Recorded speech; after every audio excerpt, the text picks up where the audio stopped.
Good afternoon, student. I am Amin Islam, lecturer of English Department, Matwa Haji Abdul Latif, University College. Today's class is B Honors in English, 4th year,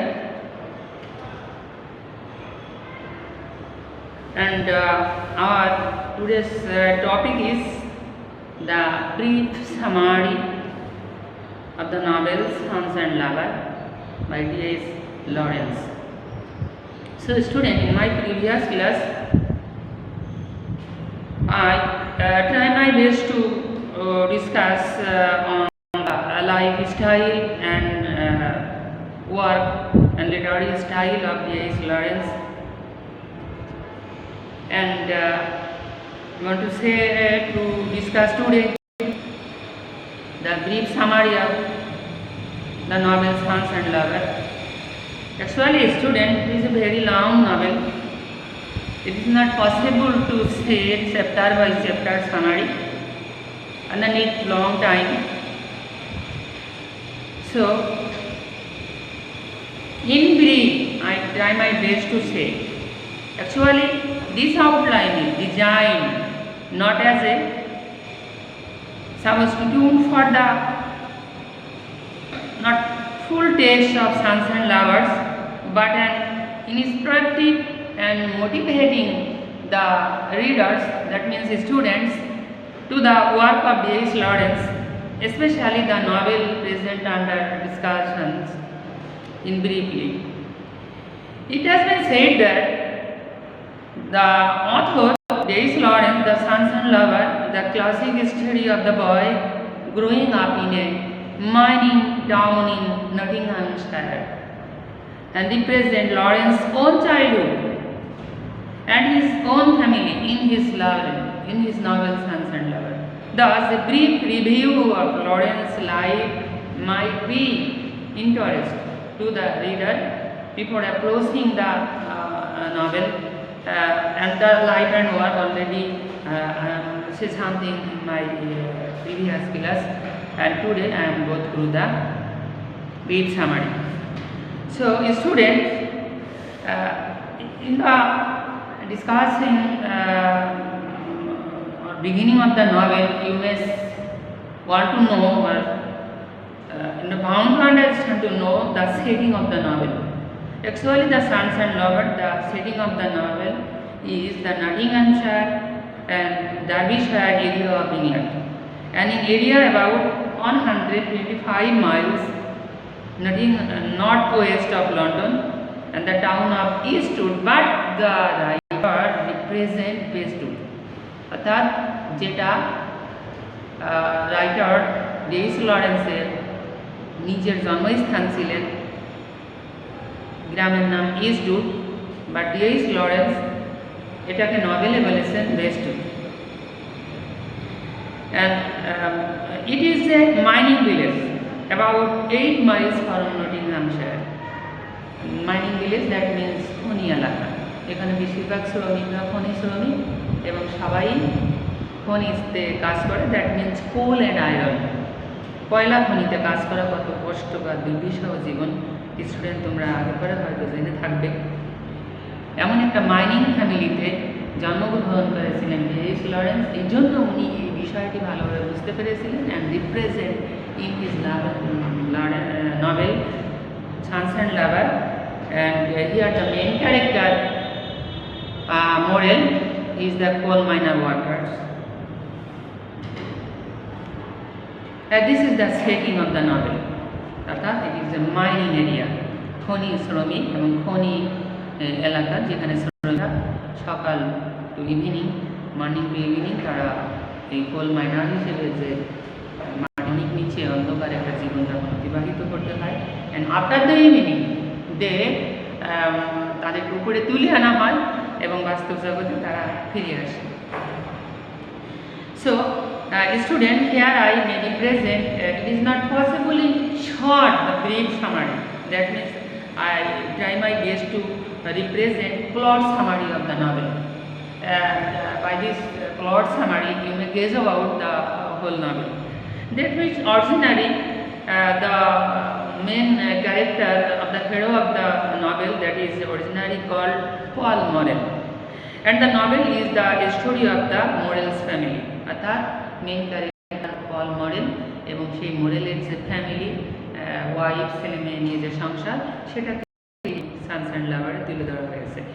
and গার্ডুড, Paul গার্ডুড and Walter, that means Walter মরেলের ওয়াইফের নাম হচ্ছে গার্ডুড, and married and went to বেস্টরুট, তারা বেস্টরুটে চলে আসে এই mining এরিয়াতে জীবনযাপন করার জন্য, a mining village in Nottinghamshire, and she was a well educated, that means Gertrude Morel, অর্থাৎ মরেলের ওয়াইফ একজন ওয়েল এডুকেটেড ওমেন ছিলেন, and refined person, and he was a warm, vigorous and uneducated woman.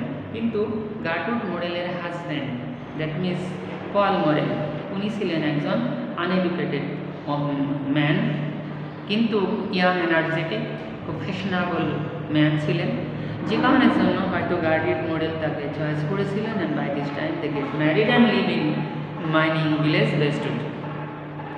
And they had 4 children, Annie, the daughter, and 3 sons, William, Paul and Arthur. তাহলে কি দাঁড়ালো student, এখানে main character হচ্ছে Walter মরেল, and ওনার ওয়াইফের নাম Gertrude মরেল, and ওনাদের একটা মেয়ে আছে নাম অ্যানি, 3টা ছেলে আছে উইলিয়াম, পল অ্যান্ড আর্থার। এই নিয়ে হচ্ছে মেইন ক্যারেক্টারগুলো আবর্তিত হয়েছে। পরবর্তীতে তাদের 3 সান, আরও 3 জন ওমেন ক্যারেক্টার অ্যাজ এ লাভার হিসেবে সেখানে হয়তো জয়েন হয়েছে, সেটা আমরা পরবর্তীতে জানতে পারবো। As Gertrude Morel sons grew up, তা গার্ট্রুড মোরেলের দ্যাট মিনস ওয়াইফের সন্তানগুলো বড় হচ্ছে, she no longer felt love for her husband, instead turn all her love and passion towards her son. এটাই আমাদের ফ্যামিলির বৈশিষ্ট্য হয়ে যায়, আমাদের ফ্যামিলির বৈশিষ্ট্য, তাদের ফ্যামিলির বৈশিষ্ট্য আর সেম। এই কারণের জন্য এই বিষয়গুলো তোমাদের সামনে রিপ্রেজেন্ট করা হয়, যাতে করে তোমরা তোমাদের জীবনটা তাদের জীবন দিয়ে উপলব্ধি করতে পারো। দ্যাট মিনস এখানে বলা হয়েছে যে গার্ট্রুড মোরেলের অর্থাৎ ওয়াইফের সন্তানগুলো যখন আস্তে আস্তে বড় হচ্ছে, হাজব্যান্ডের প্রতি তার ভালোবাসা আস্তে আস্তে কমে যাচ্ছে, অর্থাৎ ওয়াইফের ভালোবাসা অধিকাংশ ক্ষেত্রে শেয়ার হয়ে যায় ছেলে মেয়েদের।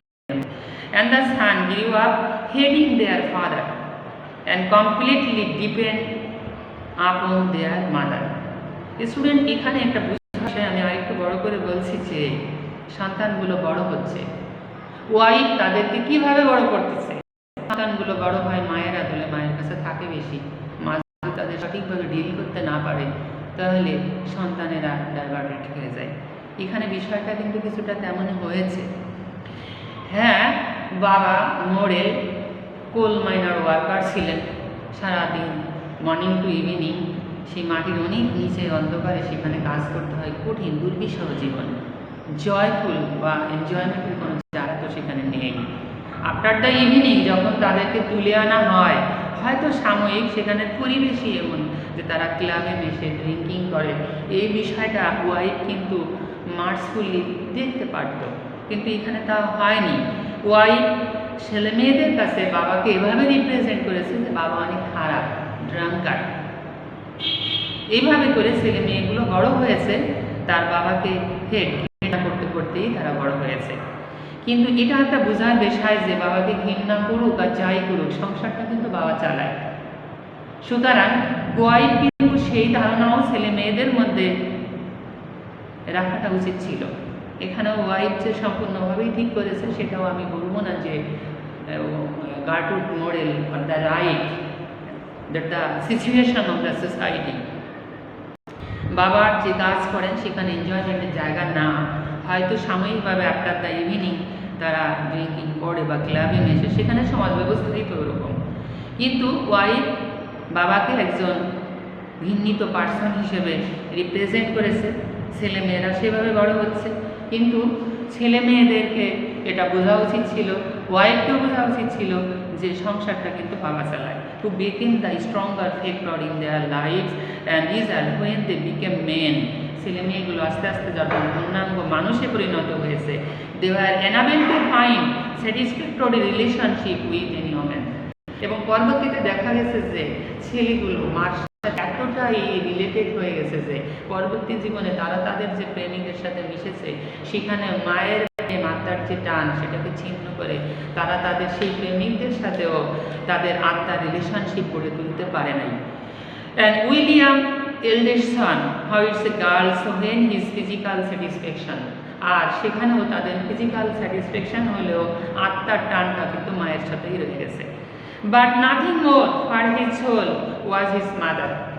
And the struggle these impulses killed him, and Paul the second son chose Miriam. সেখানে মিরিয়াম সেকেন্ড সনকে চয়েস করলেও who fought his mother for his soul, কিন্তু মায়ের সাথে সেই আত্মার টানকে নিয়ে তাকে সবসময় যুদ্ধ করতে হয়েছে। সে কোনোভাবেই মায়ের সাথে সেই সোলের টানকে ছিন্ন করে মিরিয়ামের সাথে কিন্তু পূর্ণাঙ্গভাবে অ্যাজ এ লাভ অ্যাফেয়ার হিসেবে মিশতে পারে নাই। And torn between the two women, and he ultimately returned to his mother, and later he turned for his physical relationship to Clarissa. And Paul পরবর্তীতে ক্লারিসা another মহিলার সাথে relation করলেও সেটা ছিল একজন বিবাহিত এবং এল্ডেস্ট ওম্যান। সেখানেও তাদের ফিজিক্যাল রিলেশনশিপ হলেও মায়ের সাথে আত্মার টান তারা ছিন্ন করতে পারে নাই। And for this reason, one day the eldest son William said that his mother that they cannot maintain love relationship with his lovers unless his mother death. সে মাকে বলেছে বা নিজে নিজে ভেবেছে যে তার মায়ের মৃত্যু আগ পর্যন্ত সে কোনো বাবার সাথে আত্মার রিলেশনশিপ করে তুলতে পারতেছে না। So this is the fact of the novel.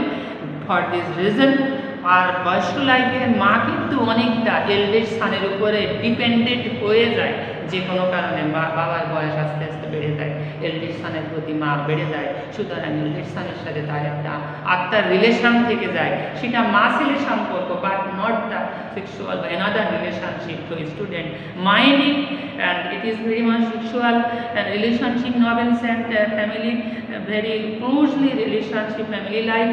In my next class I one by one 2 or 3 broad question represent from you, and by this time you know about the whole novel clearly. Thank you, students.